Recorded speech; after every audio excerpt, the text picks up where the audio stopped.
अस्सलामुअलैकुम वरहमतुल्लाहि ताला वबरकातुहू।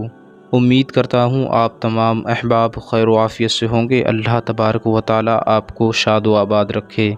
यकीनन आज का वीडियो आप तमाम मुसलमान बहन भाइयों के लिए बहुत ही ख़ास है और बहुत ही फ़ायदेमंद है, तो आप इस वीडियो को मुकम्मल देखिएगा।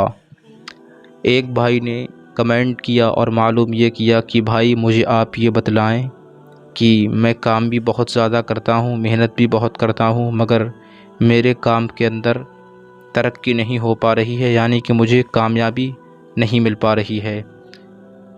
तो आज मैं इसी ताल्लुक़ से उस भाई के लिए एक बेहतरीन मुजर्रद और कवी वजीफ़ा और अमल लेकर हाज़िर हुआ हूँ। यकीनन आज इतना पावरफुल वजीफ़ा आपके रूबरू पेश कर रहा हूँ कि अगर आप इसको सुनेंगे और सुनने के बाद जब इस पर अमल करेंगे तो यकीनन आप काम भी करेंगे, आपके काम में भी बरकत होगी और आपके मकान के अंदर भी अल्लाह तबारक व तआला खूब ज़्यादा रिज़्क़ अता फ़रमाएगा और तमाम तर रिज़्क़ के दरवाज़े आपके घर में खोल देगा।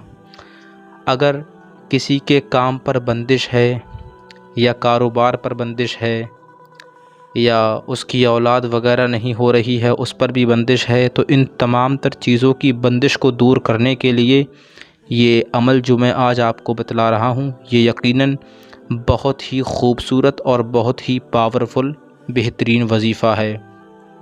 इस वक्त आपको यानी कि वजीफ़ा करने से पहले एक खजूर लेनी है, जिसको हम छुआरा भी बोलते हैं। ये कट्टूमल की दुकान पर मिल जाता है, जिसे छुआरा बोलते हैं। ये खजूर होती है, मगर जब ये सूख जाती है तो इसे छुआरा बोलते हैं। आप देख सकते हैं ये है छुआरा। तो एक सूखा हुआ छुआरा लेना है, खजूर नहीं लेनी है जो गीली होती है, यानी कि जिसमें रस होता है। अगर आप उसको लेंगे तो उससे आपको फ़ायदा नज़र नहीं आएगा, नुकसान हो जाएगा। तो आपको छुआरा लेना है, सूखा हुआ छुआरा। लेने के बाद फिर एक चीज़ आपको और लेनी है, आपको दूसरी चीज़ लेनी है ये वाइट कलर का रुमाल।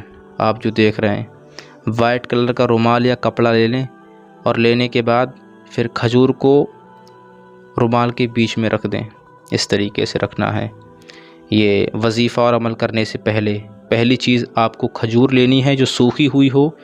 दूसरी चीज़ आपको बिल्कुल वाइट कलर का रुमाल लेना है, बिल्कुल धब्बा ना हो और पाक साफ़ रुमाल हो बिल्कुल।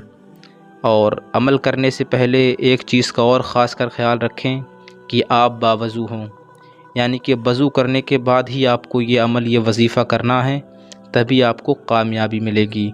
दूसरा, आपको नमाज व जमात अदा करनी है और ये आप हर दिन वजीफ़ा नहीं कर सकते। कुछ वजीफ़े ऐसे होते हैं जिनका टाइम मुतय्यन होता है, तो इसका टाइम है जुमेरात की रात, यानी कि बुध का जब दिन गुज़र जाता है तो जो मगरिब के बाद रात लगती है उसके बाद आपको ये वजीफ़ा करना है। तो रात के बाद इशा की नमाज़ पढ़ लें या मगरिब की नमाज़ पढ़ने के बाद या इशा की नमाज़ पढ़ने के बाद या रात के 9-10 बजे 11 बजे जितना भी वक्त टाइम मिले, मगर जुमेरात की रात में ही आप इसको करेंगे तभी आपको कामयाबी मिलेगी। फिर इसको जब आप जुमेरात की रात में करेंगे तो एक सूखा हुआ खजूर लेना है और एक वाइट कलर का रुमाल लेना है जो पाक हो और उसके बीच में खजूर रख लेनी है। रखने के बाद फिर आपको सूरह इखलास पढ़नी है। कितनी मरतबा? 33 मरतबा सूरह इखलास। सुन लीजिए, बिस्मिल्लाहिर्रहमानिर्रहीम। क़ुल हुवल्लाहु अहद अल्लाहुस समद लम यलिद वलम यूलद वलम यकुल लहू कुफुवन अहद। ये है सूरह इखलास। इसको 33 मरतबा पढ़ना है और इससे कब्ल इससे पहले आपको दुरूद पाक 11 मरतबा पढ़नी है। इससे पहले सूरह इखलास पढ़ने से पहले आपको दरूद पाक 11 मरतबे पढ़नी है।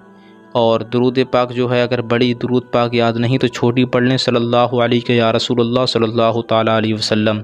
या दूसरी है अस्सलातु वस्सलामु अलैका या रसूलुल्लाह अस्सलातु वस्सलामु अलैका या नबी अल्लाह सल्लल्लाहु अलैहि वसल्लम। ये दुरूद है, इसको 11-11 मरतबा आप पढ़ लें। और उसके बाद आपको सूरह इखलास 33 मरतबा पढ़नी है। मगर जब सूरह इखलास आप 33 मरतबा पढ़ें, जब भी आप सूरह इखलास तकरार करेंगे तो उससे पहले आपको बिस्मिल्लाह पढ़नी है, यानी कि 33 मरतबा आपको सूरह इखलास पढ़ना है और 33 ही मरतबा सबके शुरू में 33 मरतबा बिस्मिल्लाह शरीफ का विर्द करना है। और सूरह इखलास 33 मरतबा पढ़ने के बाद फिर आप 11 मरतबा दुरूद पाक की तकरार करें, दुरूद पाक पढ़ लें। और पढ़ने के बाद फिर आपको काम करना है, ये वाला कोना जो आप देख रहे हैं, ये कोना उठाकर यूँ इस कोने में मिलाना है। और मिलाने के बाद फिर आपको इस तरीके से इसकी तय बनाना है, यूँ। इसकी तय बनाने के बाद फिर आपको ये लेना है और इस तरीके से, जिस तरीके से मैं कर रहा हूँ आप उसी तरीके से करें और यूँ गांठी मार दें पहली। और फिर जब आप गांठी मारें, गांठी मारने के बाद फिर आपको एक चीज़ पढ़नी है, व इज़ा वतश्तुम वजब्बरीन, और इस पर दम कर दें। फिर उसके बाद एक गांठी और मारनी है इस तरीके से, और फिर वो सूरत पढ़ दें जो पहले पढ़ी थी, व इज़ा वतश्तुम वजब्बरीन।